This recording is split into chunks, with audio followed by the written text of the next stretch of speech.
Guys, welcome back to our channel. നമ്മൾ legally romance എന്ന ഡ്രാമയുടെ 9ാമത്തെ എപ്പിസോഡാണ് ഇന്ന് കാണാൻ പോകുന്നത്. പോകുന്നതിന് മുമ്പ് എല്ലാ ദിവസവും പറയുന്ന പോലെ എല്ലാവരും ലൈക്ക് ചെയ്യാനും കമൻറ്റ് ചെയ്യാനും സബ്സ്ക്രൈബ് ചെയ്യാനും മറക്കരുത്. ഈ എപ്പിസോഡിൻ്റെ തുടക്കത്തിൽ ലൂഷ്യനും ചോങ്ങും ലവ് ഫെയിലിയർ ആയ വിഷമത്തിൽ നടന്നു വരികയാണ്. ഇടയ്ക്ക് വെച്ച് അവർ നേർക്ക് നേരെ കണ്ടുമുട്ടുമ്പോൾ വലിയ താല്പര്യമൊന്നുമില്ലാത്ത രീതിയിൽ രണ്ടാളും ഒഴിഞ്ഞു മാറി പോകുമ്പോഴാണ് ലൂഷ്യൻ ചോങ്ങിൻ്റെ കയ്യിലുള്ള ഗിഫ്റ്റ് ശ്രദ്ധിക്കുന്നത്. വേഗം എന്തോ കത്തിയതുപോലെ ഫോൺ എടുത്ത് നോക്കുമ്പോഴായിരിക്കും നെറ്റിൽ ഷാൻവൈ ചോങ്ങിനെ റിജക്റ്റ് ചെയ്തു എന്നുള്ള കാര്യം അറിയുന്നത്. പിന്നെ പറയണ്ടല്ലോ, അവിടെ കത്തുന്ന സ്ട്രീറ്റ് ലൈറ്റിനേക്കാളും ബ്രൈറ്റ് ആയിട്ട് ചിരിക്കുകയാണ് ലൂഷ്യൻ. ഇവിടെ ഷാൻവയുടെ അച്ഛൻ്റെ അടുത്ത് ഇരുന്നിട്ട് അവൾ ഫോണിൽ നോക്കിക്കൊണ്ട് ലൂഷ്യനെ പറ്റി ചിന്തിച്ചുകൊണ്ടിരിക്കുമ്പോൾ അച്ഛൻ എന്താ ലൂഷ്യൻ മെസ്സേജ് അയച്ചോന്ന് ചോദിക്കുകയാണ്. അപ്പോൾ തന്നെ അവൻ എൻ്റെ വെറും ക്ലാസ്മേറ്റ് മാത്രമാണെന്ന് ഞാൻ എത്ര പ്രാവശ്യം പറഞ്ഞു എന്നും പറഞ്ഞ് അവൾ അച്ഛൻ്റെ മെക്കിട്ട് കയറുമ്പോൾ പിന്നെ ഞാനും ഈ പ്രായം കഴിഞ്ഞാൽ വന്നേ. അവൻ്റെ കണ്ണി നോക്കി അറിയാം അവൻ്റെ ഫീലിങ്സ് എന്താന്ന്. ഇനി നീയാ തീരുമാനിക്കണ്ടേ, എന്തെങ്കിലും ഹെൽപ്പ് വേണമെങ്കിൽ എന്നോട് പറഞ്ഞാൽ മതി എന്ന് അച്ഛൻ പറയുന്ന കേട്ട് പറ്റിയ ആള്, ഇനി എന്തെങ്കിലും ഹെൽപ്പ് വേണമെങ്കിൽ പോലും ഞാൻ അച്ഛൻ്റെ അടുത്തോട്ട് വരില്ല എന്നും പറഞ്ഞ് അവർ തമ്മിൽ തർക്കിച്ചുകൊണ്ടിരിക്കുമ്പോൾ നമ്മുടെ ലൂഷ്യൻ വാർഡിലേക്ക് കയറി വരികയാണ്. ഇത് കണ്ട് വേഗം അച്ഛനും മോളും ഉറങ്ങുന്നത് പോലെ അഭിനയിക്കും. ലൂഷ്യൻ അപ്പോൾ അവളുടെ അടുത്ത് വന്ന് കുനിഞ്ഞ് കുറച്ചേരം അവളുടെ മുഖത്ത് തന്നെ നോക്കി നിൽക്കുമ്പോൾ ഷാൻവൈ ആണെങ്കിൽ ചത്താലും കണ്ടു തുറക്കില്ലടാന്നുള്ള മട്ടിൽ അവിടെ അഭിനയിച്ച് കിടക്കുകയാണ്. നമ്മുടെ അച്ഛനാണെങ്കിൽ ഇതൊക്കെ ഓട്ടക്കണ്ണിട്ട് നോക്കണമുണ്ട്. അങ്ങനെ കുറച്ചു നേരം അവളെ തന്നെ നോക്കി നിന്നിട്ട് അവൻ്റെ കോട്ടൂരി അവളെ പൊതിപ്പിച്ചിട്ട് ലൂഷ്യൻ അവിടെ നിന്ന് പോകും. പിന്നീട് കാണിക്കുന്നത് ലിയോനെയും അവളുടെ ബോയ് ഫ്രണ്ടിനെയാണ്.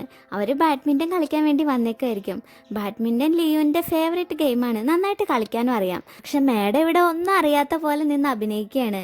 വേറെ ഒന്നല്ല, ഡോക്ടർ അവൾക്ക് ആ ബാഡ്മിൻ്റൺ എങ്ങനെയൊന്ന് പഠിപ്പിച്ചു കൊടുക്കാനും പിന്നെ അതിനുവേണ്ടി കുറച്ച് ടൈം അവർ തമ്മിൽ സ്പെൻഡ് ചെയ്യാൻ വേണ്ടിയിട്ടൊക്കെയാണ് ഇങ്ങനെ അഭിനയിക്കുന്നത്. അതുകൊണ്ട് ഡോക്ടർ അവൾക്ക് അതൊക്കെ എങ്ങനെയാണെന്നൊക്കെ പറഞ്ഞു കൊടുക്കുമ്പോൾ നമ്മുടെ ലിയോ വേറെ ഏതോ റൊമാൻറ്റിക് ലോകത്തൊക്കെ ആയിരിക്കും.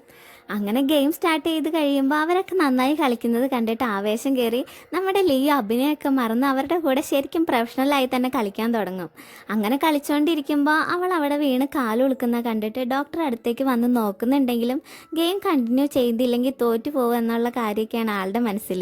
അതുകൊണ്ട് ഗെയിം കഴിഞ്ഞിട്ട് എങ്ങനെയുണ്ടെന്ന് നോക്കാമെന്ന് കാലെന്ന് പറയുമ്പോൾ അവൾക്ക് നല്ല വിഷമമൊക്കെ തോന്നുന്നുണ്ടെങ്കിലും ഒന്നും പറയാതെ അവനെ തന്നെ നോക്കിയിരിക്കുകയായിരിക്കും.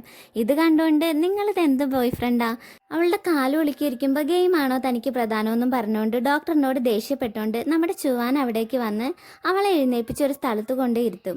എന്നിട്ട് ഗെയിമല്ലേ തനിക്ക് പ്രധാനം, ഞാൻ വരാൻ ലിയോന് പകരുമെന്നും പറഞ്ഞ് ഡോക്ടറിനെ വെല്ലുവിളിച്ച് അയാൾക്കെതിരെ കളിക്കാൻ ഇറങ്ങാണ് നമ്മുടെ ചുവാൻ. അവന് ശരിക്കും ബാഡ്മിൻ്റൺ എങ്ങനെയാണ് കളിക്കുന്നതെന്നൊന്നും അറിയില്ലായിരിക്കും. അവൻ വല്ലാതെ കഷ്ടപ്പെടുന്ന കണ്ട് ലിയോനാകെ വിഷമമൊക്കെ തോന്നുന്നുണ്ട്. ഇവിടെ ചുവാനാണെങ്കിൽ ഡോക്ടർ കുറേ സ്കോർ ചെയ്തിട്ടും തോൽവി സമ്മതിക്കാതെ പിന്നെ അവൻ്റെ കൂടെ കളിച്ചുകൊണ്ടിരിക്കുകയായിരിക്കും. അവസാനം അവനും കാല് തെന്നി വീണ് പരിക്കേൽക്കുമ്പോൾ അവന് കളിക്കാൻ അറിയില്ല എന്ന് നിനക്കറിയില്ലേ, പിന്നെ എന്തിനാ അവൻ്റെ കൂടെ കളിക്കുന്നതെന്ന് ഡോക്ടറിന് വഴക്കും പറഞ്ഞുകൊണ്ട് വയ്യാത്ത കാലും വെച്ച് ലിയോ അവിടേക്ക് വന്നിട്ട് ചുവാനെ എഴുന്നേക്കാൻ സഹായിക്കാൻ നോക്കുമ്പോൾ ഡോക്ടർ ചുവാനെ കളിയാക്കും. അത് കണ്ട് ദേഷ്യത്തിൽ ലിയോ ബാറ്റ് എടുത്തിട്ട് ആ കോർക്ക് ഡോക്ടറിൻ്റെ മേത്തേക്ക് അടിച്ചിടും. എന്നിട്ട് അവനെയും താങ്ങി പിടിച്ചുകൊണ്ട് പോകാൻ നേരം എന്തിനാ അങ്ങനെ ചെയ്തതെന്ന് ചുവാൻ ചോദിക്കുമ്പോൾ എന്നെ അപമാനിച്ച ഞാൻ സഹിക്കും, പക്ഷെ എൻ്റെ ഫ്രണ്ടിനെ അപമാനിച്ച് എനിക്ക് സഹിക്കാൻ പറ്റില്ല എന്നും പറഞ്ഞ് ചുവാനെ താങ്ങി പിടിച്ചുകൊണ്ട് അവിടെ നിന്ന് പോവാണ്. അന്നേരം ചുവാൻ അവളോട് ഒരു പ്രത്യേക ഇഷ്ടമൊക്കെ തോന്നാണ്. ഇവിടെ ക്ലാസ്സിലിരിക്കുമ്പോൾ നമ്മുടെ ലൂഷ്യൻ രണ്ടും കൽപ്പിച്ച് ഷാൻവേനെ തന്നെ നോക്കിയിരിക്കുകയാണ്. അവളത് ശ്രദ്ധിക്കുമ്പോഴേക്കും അറിയാതെ കൈ തട്ടി അവളുടെ പൗച്ച് താഴെ പോവുകയും അതെടുക്കാനായി അവരൊരുമിച്ച് കുനിയും പരസ്പരം ഒരു മിനിറ്റ് നോക്കി നിൽക്കുകയൊക്കെ ചെയ്യുന്ന പോലുള്ള സംഭവങ്ങളൊക്കെ ഉണ്ടാകുമ്പോൾ ഇനി താനെങ്ങാനും ഇവൻ്റെ സ്നേഹത്തിൽ വീണ് പോയാലോ എന്നുള്ള പേടിയിൽ ഷാൻവേനെ അവനെ ഒഴിവാക്കിയിട്ട് അവിടെ നിന്ന് ഓടി പോകുന്നത് മാത്രമല്ല പിന്നീടുള്ള ദിവസങ്ങളിലൊക്കെ അവൾ അവനെ പരമാവധി അവോയ്ഡ് ചെയ്യാൻ നോക്കുകയാണ്. ഇതൊക്കെ ലിയോ അടക്കം എല്ലാവരും ശ്രദ്ധിക്കുന്നുണ്ട്. പിറ്റേന്ന് ലിയോ ലൂഷ്യനെ ക്യാൻറ്റീനിൽ വെച്ച് കാണുമ്പോൾ അവൻ്റെ അടുത്ത് പോയിരുന്ന് ഇതിനെ പറ്റിയൊക്കെ സംസാരിക്കുകയാണ്. ഇവിടെ ലൂഷ്യനെയും ഷാൻവേനെയും ഡിബേറ്റ് കോമ്പറ്റീഷന് വേണ്ടിയിട്ട് റെഡിയാക്കാൻ അവരുടെ സീനിയേഴ്സ് ആയിട്ടുള്ള ചോങ്ങിനെയും അവൻ്റെ ക്ലാസ്മേറ്റിനെയും അവൻ്റെ പ്രൊഫസർ പറഞ്ഞേൽപ്പിക്കുകയാണ്. പാവൻ ഷാൻവേ ഒരു സൈഡിൽ തൻ്റെ എക്സ് ബോയ് ഫ്രണ്ടിൻ്റെ അടുത്ത് നിന്ന് രക്ഷപ്പെടാൻ നോക്കുമ്പോൾ അവൻ തന്നെ അവളെ പഠിപ്പിക്കാൻ വരുന്നു. വേറെ സൈഡിൽ അവളുടെ എക്സ് ബോസ് അവളോട് സ്നേഹം എന്നൊക്കെ പറഞ്ഞ് പുറകെ നടക്കണം എന്നൊക്കെ ചിന്തിച്ച് ആകെ പെട്ടുപോയ അവസ്ഥയിൽ നിൽക്കുമ്പോൾ ചോങ് ഒരു ബൊമ്മയൊക്കെ വെച്ചുകൊണ്ട് അവളുടെ അടുത്തേക്ക് വരും. എന്നിട്ട് എനിക്കറിയാം നിനക്ക് എന്നെ ഫേസ് ചെയ്യാൻ ബുദ്ധിമുട്ടുണ്ടാവുമെന്ന്, അതുകൊണ്ടാണ് ഞാനിതും വെച്ചുകൊണ്ട് വന്നേക്കുന്നത്. ഇനിയിപ്പോൾ ഒരു കുഴപ്പമില്ല, നമുക്ക് പഠിത്തത്തിൽ കോൺസെൻട്രേറ്റ് ചെയ്യാമെന്നൊക്കെ ഓരോന്ന് പറഞ്ഞ് അവർക്കിടയിലുള്ള ആ ചളിപ്പൊക്കെ മാറ്റി അവളുടെ മൂഡൊക്കെ മാറ്റി അവർ സംസാരിച്ചുകൊണ്ട് നിൽക്കും. അങ്ങനെ അവർ സംസാരിച്ചുകൊണ്ട് നിൽക്കുന്നത് ഇവിടെ ഒരാൾ കാണുന്നുണ്ടാവും. വേറെ ആരെല്ലാം ലൂഷ്യനാണത്. അവൻ ആ സീനിയർ പെൺകുട്ടിയുടെ കൂടെ ഇരുന്ന് പഠിക്കുകയായിരിക്കും. അവൾ അവനോട് സംസാരിക്കുന്നത് കാണുമ്പോൾ തന്നെ പഠിത്തത്തിലുള്ള ഫോക്കസൊക്കെ പോയിട്ട് അവൻ അവിടെ നിന്ന് എഴുന്നേറ്റ് വേഗം അവളുടെ പിന്നാലെ പോവാണ്. അവൻ ചെല്ലുമ്പോൾ അവരൊരു ക്ലാസ് റൂമിലിരുന്ന് പഠിക്കുന്ന കണ്ട് അവനൊരു പേപ്പർ കൊണ്ട് ഒരു സാധനം ഉണ്ടാക്കി അവളുടെ നേരെ എറിഞ്ഞിട്ട് അവിടെ നിന്ന് പോവും.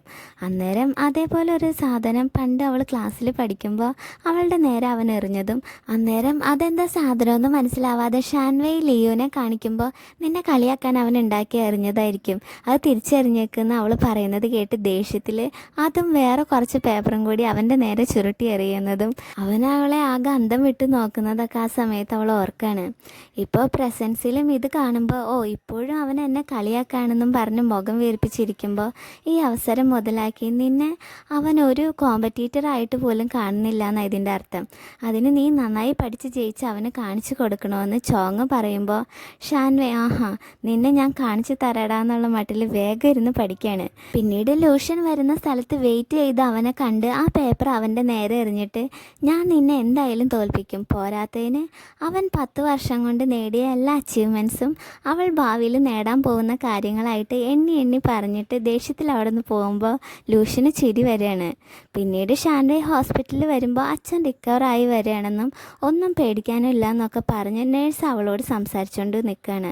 ആ സമയത്ത് അച്ഛൻ കിടന്നെടുത്ത് പില്ലോ ഒക്കെ വെച്ച് പൊതപ്പിച്ചിട്ട് അച്ഛൻ അവിടെ നിന്ന് സ്ഥലം വിട്ടിട്ടുണ്ടാവും. പക്ഷെ പോയ അവിടം വരെ പോവാനാ, പഴയ പോലെ ആ മതിൽ ചാടാൻ പറ്റാതെ അവിടെ നിന്ന് ഗുസ്തി പിടിച്ചുകൊണ്ട് നിൽക്കുകയാണ് അവളുടെ അച്ഛൻ. കീമോ ചെയ്ത് മുടിയൊക്കെ പോയതുകൊണ്ട് വിഗൊക്കെ വെച്ച് മതിൽ ചാടാൻ നോക്കുന്ന അച്ഛനെ കണ്ട് ജഡ്ജി സാർ ഇത് എങ്ങോട്ടാന്നൊക്കെ ചോദിക്കുമ്പോൾ അദ്ദേഹം അവളുടെ ഡിബേറ്റ് കോമ്പറ്റീഷൻ കാണാൻ പോവുകയാണെന്ന് വാശി പിടിക്കുകയാണ്. അപ്പോൾ തന്നെ ആരെങ്കിലും ഓടിവായോ, ഈ ഹോസ്പിറ്റലിൽ നിന്ന് ഒരാൾ മതിൽ ചാടി രക്ഷപ്പെടാൻ നോക്കുന്നതെന്നും പറഞ്ഞ് ഷാൻവേ ഒച്ചെടുക്കും. അത് കേട്ട് സെക്യൂരിറ്റീസ് ഓടി വന്ന് അച്ഛനെ കൂട്ടിക്കൊണ്ട് പോകുമ്പോൾ അവൾ അത് നോക്കി ചിരിക്കുകയാണ്. ഇവിടെ കോളേജിലാണെങ്കിൽ ആ സമയത്ത് ഡിബേറ്റ് തുടങ്ങാനുള്ള തയ്യാറെടുപ്പൊക്കെ നടക്കുകയാണ്. ഇവിടെ നമ്മുടെ ലൂഷ്യൻ്റെ അച്ഛനും അമ്മയും ഒക്കെ വന്നിട്ടുണ്ട്.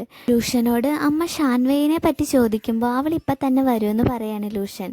ഇതൊക്കെ പുറത്ത് ഒളിഞ്ഞു നിന്ന് നോക്കിക്കുന്നത് കണ്ട് ആകെ നെർവസ് ആയിട്ടിരിക്കുകയാണ് നമ്മുടെ ഷാൻവേ. അങ്ങനെ ഡിബേറ്റ് തുടങ്ങുകയാണ്. ആ സമയത്ത് ലിയോ ആയിരിക്കും ക്വസ്റ്റ്യൻസ് ഒക്കെ ചോദിക്കുന്നത്. അതല്ലാതെ അവിടെ വേറെ ജഡ്ജിങ് പാനലും ഉണ്ടാവും. ചോദ്യങ്ങളൊക്കെ ഒരുമാതിരി ലൂഷ്യൻ ഹസ്ബൻഡായിരുന്ന ഷാൻവേ വൈഫായിരുന്ന ഇന്ന കാര്യങ്ങൾ വരുമ്പോൾ നിങ്ങൾ എന്തൊക്കെ പോയിൻറ്റ്സ് വെച്ച് വാദിക്കും, ഇങ്ങനെ അവരെ കപ്പിൾസായും ലവേഴ്സായും പറയുന്ന ഓരോ ക്വസ്റ്റ്യൻസ് ആയിരിക്കും അത്. ഉദാഹരണത്തിന് ഭാര്യയും ഭർത്താവും ഡിവോഴ്സിന് അപേക്ഷിക്കുന്നു. 30 മില്യൺ വരുന്ന അവരുടെ ജോയിൻ്റ് അക്കൗണ്ടിൽ നിന്ന് നിയമം ലംഘിക്കാതെ എതിർ കക്ഷിക്ക് നൽകുന്ന തുക എങ്ങനെ കുറയ്ക്കാം എന്ന് ഷാൻവേ വൈഫും ലൂഷ്യൻ ഹസ്ബൻഡും എന്ന രീതിയിൽ അവരുടെ ഭാഗം അവരെങ്ങനെ വാദിക്കും എന്നുള്ള രീതിയിലുള്ള ക്വസ്റ്റ്യൻസ് ആയിരിക്കും. ഇതിനെയൊക്കെ പിന്നിൽ നമ്മുടെ ലൂഷ്യനും ലിയോ ആയിരിക്കും. അന്ന് അവർ ക്യാൻറ്റീനിലിരുന്ന് പ്ലാൻ ചെയ്തതൊക്കെ നമ്മുടെ ഷാൻവേയിനെ വീഴ്ത്താനുള്ള കാര്യങ്ങളായിരിക്കും. അങ്ങനെയാണ് ലിയോ ക്വസ്റ്റ്യൻ സെലക്ഷൻ ടീമിൽ ജോയിൻ ചെയ്യുന്നതും ഇങ്ങനത്തെ ഓരോ കുനിഷ്ട് ക്വസ്റ്റ്യൻസ് ഒക്കെ ഉണ്ടാക്കി ചോദിക്കുന്നതും. ആദ്യം ഷാൻവേ ഇത് എന്ത് ക്വസ്റ്റ്യനാന്നൊക്കെ ചോദ്യം ചെയ്യുന്നുണ്ടെങ്കിലും അത് അവരുടെ പ്രൊഫസർമാരൊക്കെ സെലക്ട് ചെയ്തതാണെന്ന് അറിഞ്ഞിട്ട് പിന്നെ ഒന്നും പറയാതെ ലൂഷ്യനായിട്ട് വാദിക്കുകയാണ്. അവർ രണ്ടാളും വിട്ടുകൊടുക്കാതെ വാദിക്കുന്നതൊക്കെ കണ്ടിട്ട് ലൂഷ്യൻ്റെ പാരൻസ് രണ്ടാളും നല്ല ബ്രില്യൻ്റ് ആണെന്നൊക്കെ പ്രശംസിക്കുന്നുണ്ട്. മാത്രമല്ല ഇതിൻ്റെ ഇടയിൽ ഇവർ തമ്മിലൊരു ഡിബേറ്റ് നടക്കുന്നുണ്ട്. ഇവർക്ക് രണ്ടാൾക്കും കുട്ടി ഉണ്ടാവുമ്പോൾ ആ കുട്ടി ഭയങ്കര ബ്രില്യൻ്റ് ആയിരിക്കുമെന്നും അത് വലുതാവുമ്പോൾ എന്നെപ്പോലെ ഒരു ഡോക്ടർ ആക്കണമെന്ന് അമ്മയും എന്നെപ്പോലെ ഒരു ജഡ്ജ് ആക്കണമെന്ന് അച്ഛനും തർക്കിക്കുകയാണ് അവിടെ ഇരുന്ന്. അങ്ങനെ അവർ പരസ്പരം വിട്ടുകൊടുക്കാതെ ശക്തമായിട്ട് നിന്ന് വാദിക്കുകയാണ്. മാത്രമല്ല എൻ്റെ വൈഫെന്നും എൻ്റെ ഹസ്ബൻഡെന്നും അവർ പരസ്പരം സംബോധന ചെയ്ത് വാദിക്കുമ്പോൾ ലൂഷ്യൻ്റെ കാര്യം പറയണ്ടല്ലോ, അവന് ഭയങ്കര സന്തോഷം തോന്നുകയാണ് ആ സമയത്ത്. ഡിബേറ്റ് തുടങ്ങി 2 മണിക്കൂർ കഴിഞ്ഞിട്ട് അവർ സമനിലയിൽ നിൽക്കുകയായിരിക്കും. ഇടയ്ക്ക് ചോങ് അവളെ ഇമ്പ്രസ് ചെയ്യാനായിട്ട് ജ്യൂസൊക്കെ കൊണ്ട് സ്റ്റേജിലേക്ക് കയറി വരുമ്പോൾ അസൂയം കൊണ്ട് നമ്മുടെ ലൂഷ്യൻ എഴുന്നേറ്റ് നിന്നിട്ട് അങ്ങനെ നിനക്ക് ഇങ്ങോട്ട് വരാൻ പറ്റില്ല, നിങ്ങൾ പോയിൻറ്റ്സൊക്കെ ഡിസ്കസ് ചെയ്യായിരിക്കും എന്നൊക്കെ എല്ലാവരും തെറ്റിദ്ധരിക്കും, അത് അവളുടെ ഇതിനെ ബാധിക്കും എന്നൊക്കെ പറഞ്ഞ് അവൻ അവിടെ നിന്ന് പറഞ്ഞു വിടും. ആ സമയം ലിയോ ഇവർ തമ്മിൽ ടൈ ആയിട്ട് പോകുന്നത് കണ്ടിട്ട് അവരുടെ ജഡ്ജിങ് പാനലായിട്ട് അവളുടെ മനസ്സിൽ ഒരു ക്വസ്റ്റ്യൻ അവരായിട്ട് ഡിസ്കസ് ചെയ്യാണ്. അവരത് അപ്രൂവ് ചെയ്യുകയും ചെയ്യും.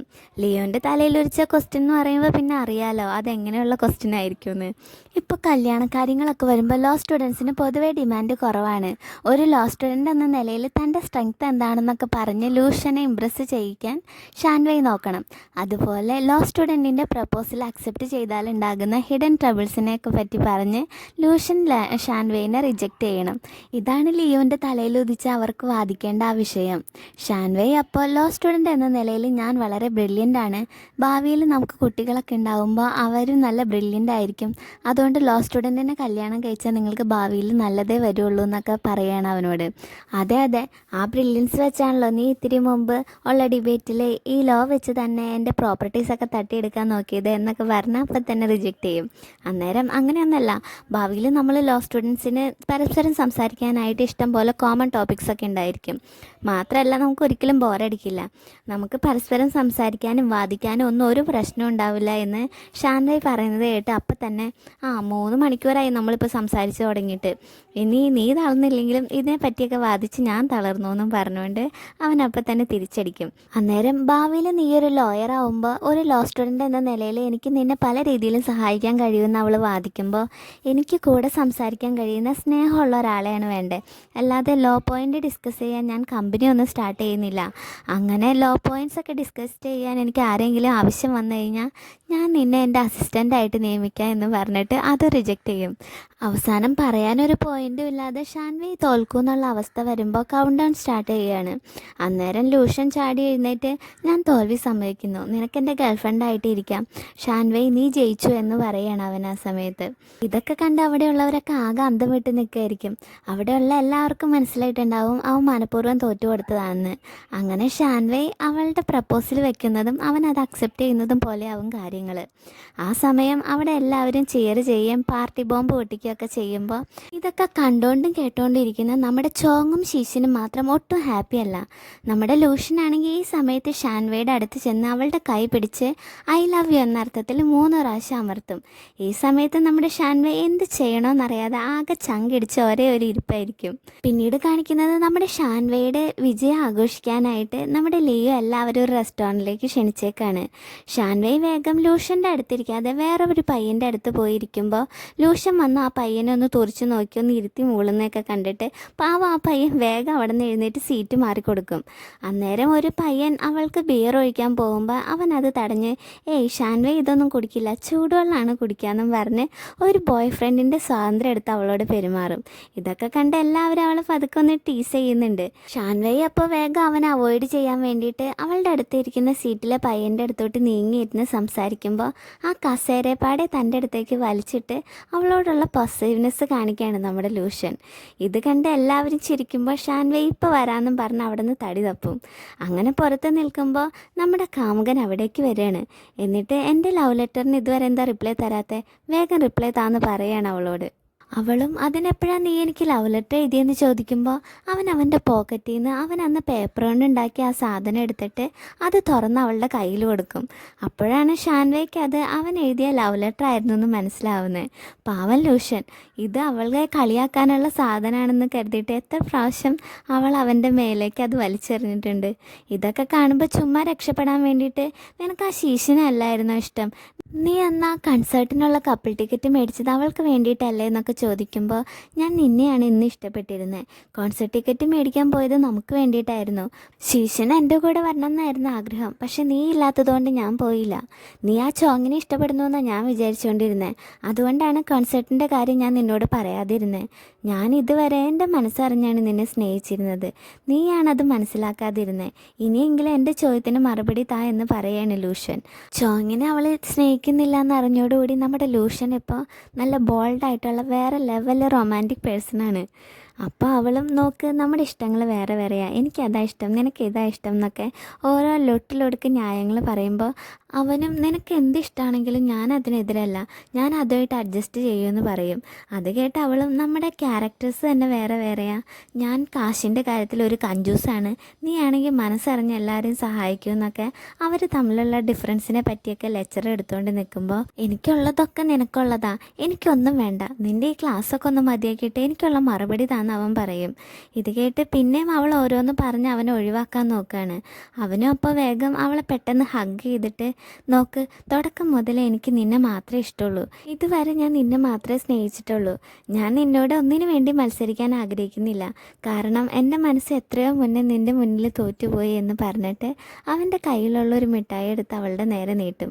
അവളത് വാങ്ങിക്കുന്നുണ്ടെങ്കിലും നിന്നോടുള്ള ഫീലിങ്സ് എന്താണെന്ന് എനിക്ക് ഇതുവരെ മനസ്സിലായിട്ടില്ല എന്ന് പറയുമ്പോൾ, എന്നാൽ ശരി, നിൻ്റെ ഫീലിങ്സ് മനസ്സിലാവാനായിട്ട് നമുക്കൊന്ന് കിസ് ചെയ്ത് നോക്കിയാലോ, അപ്പം നിനക്ക് നിൻ്റെ ഫീലിങ്സ് ശരിക്കും മനസ്സിലാവുമെന്നും പറഞ്ഞുകൊണ്ട് വലിയ ധൈര്യത്തിൽ അവളെ കിസ് ചെയ്യാൻ ചെല്ലുമ്പോൾ, അതൊക്കെ ഞാൻ തന്നെ മനസ്സിലാക്കിക്കോളാമെന്നും പറഞ്ഞുകൊണ്ട് ജീവനം കൊണ്ട് ഓടി രക്ഷപ്പെടാണ് നമ്മുടെ ഷാൻവൈ. അവൻ്റെ അടുത്ത് വലിയ ഡയലോഗ് അടിച്ച് പോന്നെങ്കിലും അവനെ പറ്റി തന്നെ ഉറങ്ങാണ്ട് ചിന്തിച്ചുകൊണ്ടിരിക്കുകയാണ് നമ്മുടെ ഷാൻവൈ. ശീശിനെ അവനെയും തമ്മിൽ ഒന്നിപ്പിക്കാൻ നോക്കിയിട്ട് ഒന്നും നടന്നില്ല എന്ന് മാത്രമല്ല, ഇപ്പോൾ പ്ലാനൊക്കെ പൊളിഞ്ഞ് കഥ ഫുള്ള് മാറിപ്പോയി എന്നൊക്കെ പിറുപിറുത്തോണ്ട് അവളുടെ തലേണ അടിയിലിരുന്ന ലൂഷൻ്റെ കൺസേർട്ട് ടിക്കറ്റും പിന്നെ അവരുടെ സ്റ്റുഡൻസ് കൗൺസിലിന് അവരൊരുമിച്ചെടുത്ത ഫോട്ടോസൊക്കെ എടുത്ത് നോക്കും. എന്ന് മുതലാ താൻ അവനുമായിട്ട് ബന്ധപ്പെട്ടുള്ള സാധനങ്ങളൊക്കെ ഈ തലോണയുടെ അടിയിൽ സൂക്ഷിക്കാൻ തുടങ്ങിയെന്ന് അവൾ തന്നെ അത്ഭുതപ്പെടുകയാണ് ആ സമയത്ത്. പിന്നീട് അവൻ കൊടുത്ത മിഠായി എടുത്ത് അവൾ വായിലിടും. ആ സമയത്ത് തന്നെ നമ്മുടെ ലൂഷൻ ഉറക്കമൊക്കെ നഷ്ടപ്പെട്ട് അവളുടെ ഹോസ്റ്റലിൻ്റെ വെളിയിൽ വന്ന് നിന്നിട്ട് അവളെ കിസ് ചെയ്യാൻ പ്രാക്ടീസ് ചെയ്ത് നോക്കുകയാണ്. എന്നിട്ട് അവളോട് എനിക്ക് എൻ്റെ മറുപടി വേണമെന്ന് മെസ്സേജ് അയക്കുമ്പോൾ പാവം ഷാൻവൈ ഈ മെസ്സേജ് കണ്ടിട്ട് മിഠായി തൊണ്ടേ കുരുങ്ങി പെടാപ്പാട് വിട്ട് ഒരുവിധം അത് സെറ്റാക്കിയിട്ട് നാളെ പറയാമെന്ന് മെസ്സേജ് അയക്കുകയാണ് തിരിച്ച്. അപ്പോൾ അവനും ഇന്ന് രാത്രി ഇപ്പോൾ 12 മണി കഴിഞ്ഞു, എനിക്ക് ഇപ്പം തന്നെ മറുപടി കിട്ടണം, ഞാൻ ഹോസ്റ്റലിന് വെളിയിലുണ്ട്, നീ ഇങ്ങോട്ട് വന്നില്ലെങ്കിൽ ഞാൻ നിൻ്റെ റൂമിലോട്ട് കയറി വരുമെന്ന് തിരിച്ച് മെസ്സേജ് അയക്കും. എന്നിട്ട് പിന്നെയും അവിടെ നിന്ന് കിസ്സിങ് പ്രാക്ടീസ് ചെയ്തുകൊണ്ടിരിക്കുകയാണ്. ഷാൻവൈ അവൾക്ക് നേരത്തെ അവനോടൊരു ഫീലിങ്സ് ഉള്ളതുകൊണ്ട് ഇനി അവനെങ്ങാനും റൂമിൽ കയറി വന്നാലോ എന്ന് പേടിച്ചിട്ടും വേഗം പുറത്തേക്ക് ഇറങ്ങി വരികയാണ്. അവളെ കണ്ട് നിനക്കിപ്പോൾ എന്താ തോന്നുന്നത്, ഒരു കാര്യം ചെയ്യാം, നിനക്ക് നിൻ്റെ ഫീലിങ്സ് മനസ്സിലാക്കാനായിട്ട് നമുക്കൊന്ന് കിസ് ചെയ്ത് നോക്കാമെന്നൊക്കെ പറഞ്ഞിട്ട് അവളെ കിസ് ചെയ്യാനായിട്ട് അവൻ അടുത്തേക്ക് വരും. അവളും അപ്പോൾ ഓക്കെ എന്ന മട്ടിൽ അങ്ങനെ കണ്ണടച്ച് നിൽക്കുകയാണ്. അവരങ്ങനെ കിസ് ചെയ്യാൻ അങ്ങോട്ട് പോകുമ്പോഴേക്കും എവിടെ നിന്നോ ഒരു സെക്യൂരിറ്റി ഗാർഡ് അവിടെ പ്രത്യക്ഷപ്പെടും. അങ്ങേരെ എങ്ങനെയെങ്കിലുമൊക്കെ പറഞ്ഞു വിട്ടിട്ട് പിന്നെ രണ്ടാമത് അവളെ കിസ് ചെയ്യാൻ വരുമ്പോൾ അവളും ഒന്നും കാണിച്ച് നിൽക്കുമായിരിക്കും. ആ സമയത്ത് ആ കോളേജിലൊരു സ്റ്റുഡൻറ്റ് അയ്യോ സോറി സ്ഥലം മാറിപ്പോയി എന്നും പറഞ്ഞ് സൈക്കിളും കൊണ്ട് അബദ്ധം പറ്റിയ മട്ടിൽ അവിടെ നിന്ന് ഓടി പോകുമ്പോൾ നമ്മുടെ ലൂഷനാകെ ഇറിറ്റേറ്റഡ് ആയിട്ട് ഈ വധൂരിയൊക്കെ എവിടെ നിന്ന് വലിഞ്ഞു കയറി വരുന്നതാവോ, എന്തെങ്കിലും കണ്ടെങ്കിൽ അങ്ങോട്ട് മിണ്ടാണ്ട് അവിടെ നിന്ന് പോയാൽ പോരെ, അതിന് സോറി എന്നൊക്കെ പറഞ്ഞ് സൗണ്ട് ഉണ്ടാക്കുന്ന എന്തിനാന്ന് പറഞ്ഞ് ഒച്ച എടുക്കുകയാണ്. ഈ സമയത്ത് നമ്മുടെ ഷാൻവൈ സ്വന്തമായി ഇനിഷ്യേറ്റീവ് എടുത്ത് കിസ് ചെയ്യാനായിട്ട് വാമപ്പൊക്കെ എടുത്തുകൊണ്ട് കിസ് ചെയ്യാൻ ചെല്ലുമ്പോൾ നമ്മുടെ ലൂഷൻ പൊട്ടം പൂരം കണ്ട പോലെ ഇളിച്ചുകൊണ്ട് നിൽക്കുകയാണ്. എന്നിട്ട് പിന്നെ അവർ കിസ് ചെയ്യാൻ പോകുമ്പോൾ പെട്ടെന്ന് വലിയൊരു ഇടി വെട്ടും അവിടെ. അത് കണ്ട് അവനെ തള്ളി മാറ്റിയിട്ട് ഇതൊന്നും ശരിയാവില്ല, സ്വന്തം ബോസിനെ സ്നേഹിച്ചാൽ ദൈവം ശിക്ഷിക്കും, നമ്മൾ തമ്മിൽ ചേരാൻ പാടില്ല, അതാണ് നമ്മുടെ വിധി എന്നൊക്കെ പറഞ്ഞിട്ട് അവൾ വേഗം അവിടെ നിന്ന് ഓടിപ്പോവും. ഈ കിസ്സും മിന്നലും തമ്മിൽ എന്താ ബന്ധമെന്ന് അറിയാതെ നിൽക്കുകയാണ് ലൂഷൻ. പക്ഷേ അവനവിടെ അങ്ങനെ വെറുതെ നിൽക്കുമെന്ന് തോന്നുന്നുണ്ടോ. അവളുടെ പിന്നാലെ ഓടിച്ചെന്ന് അവളെ അവിടെ നിന്ന് വലിച്ചിറക്കി സ്റ്റെയറിനോട് ചേർത്ത് നിർത്തി ഞാൻ വിധിയിലൊന്നും വിശ്വസിച്ചിട്ടില്ല ഇതുവരെ എന്നും പറഞ്ഞുകൊണ്ട് പെട്ടെന്ന് അവൾക്കൊരു കിസ്സ് കൊടുക്കുകയാണ്. കുറച്ച് സമയത്തിന് ശേഷം പിന്നോട്ട് മാറിയിട്ട് എന്താ തോന്നുന്നത്, സീറ്റാണോ എന്ന് അവളോട് ചോദിക്കുമ്പോൾ പിന്നെ ഇതിലൊന്നും വലിയ കാര്യമില്ല, നീ കൊച്ചു പയ്യനാ, ഞാൻ നിന്നേക്കാളും കുറേ ലോകമൊക്കെ കണ്ടിട്ടുണ്ട്, ഇതിലും കൂടുതൽ എക്സ്പീരിയൻസ് ഉണ്ട് എനിക്ക് എന്നൊക്കെ പറഞ്ഞ് സ്വന്തം ചമ്മലൊക്കെ മറിക്കാൻ വേണ്ടി എന്തൊക്കെയോ ഇങ്ങനെ വിളിച്ച് പറഞ്ഞുകൊണ്ടിരിക്കുമ്പോഴേക്കും അവനാകെ ഞെട്ടിയിട്ട് നീ എന്തൊക്കെയാണ് പറയുന്നത്, നീ തിന്ന മിഠായിയുടെ കാര്യം ചോദിച്ചേ, അതിന് നീ എന്താ എക്സ്പീരിയൻസിൻ്റെ കാര്യമൊക്കെ പറയണേ, ഇതിൻ്റെയൊക്കെ അർത്ഥം എന്താ, നീ വേറെ കുറേ ചെക്കന്മാരെയൊക്കെ കിസ് ചെയ്തുകൊണ്ടിരുന്നെന്നാണോ എന്നൊക്കെ ചോദിക്കുമ്പോഴേക്കും അത് തടസ്സപ്പെടുത്തിക്കൊണ്ട് അവനെ പിടിച്ച് കിസ് ചെയ്യാണ് നമ്മുടെ ഷാൻവൈ. അവനത് വിശ്വസിക്കാൻ പോലും പറ്റുന്നുണ്ടാവില്ല. ലൂഷന് ഹാർട്ട് അറ്റാക്ക് വന്നില്ലെന്നേ ഉള്ളൂ. അവൾ ഓടി പോകുമ്പോഴേക്കും അവൻ ഏതാ വണ്ടർലാൻഡിലുള്ള പോലെ ആകെ ഇങ്ങനെ തരിച്ച് നിൽക്കുകയാണ്. അങ്ങനെ അവരുടെ സ്വന്തം ഫീലിങ്സൊക്കെ ഒരു കിസ്സിലൂടെ അവർക്ക് മനസ്സിലായി ഗൈസ്. അപ്പം നമുക്കിനി എന്തൊക്കെയാണ് സംഭവിക്കുന്നത് നമുക്ക് അടുത്ത എപ്പിസോഡിൽ കാണാം. അപ്പം നമ്മുടെ ഈ വീഡിയോ ഇഷ്ടമായി കഴിഞ്ഞാൽ എല്ലാവരും ലൈക്ക് ചെയ്യാനും കമൻറ്റ് ചെയ്യാനും സബ്സ്ക്രൈബ് ചെയ്യാനും മറക്കരുത്. നിങ്ങളുടെ എല്ലാ അഭിപ്രായങ്ങളും നിർദ്ദേശങ്ങളൊക്കെ നിങ്ങൾക്ക് കമൻറ്റ് ചെയ്യാം. നിങ്ങളുടെ കമൻറ്റൊക്കെ കാണുമ്പോൾ നമുക്ക് വളരെ എന്താ പറയുക പിന്നെയും വീഡിയോസ് ചെയ്യാനുള്ള വലിയൊരു പ്രചോദനമായിരിക്കും. അപ്പോൾ എന്തായാലും എല്ലാവരും ലൈക്ക് ചെയ്യാനും കമൻറ്റ് ചെയ്യാനും സബ്സ്ക്രൈബ് ചെയ്യാനും മറക്കരുത്. Thank you for watching.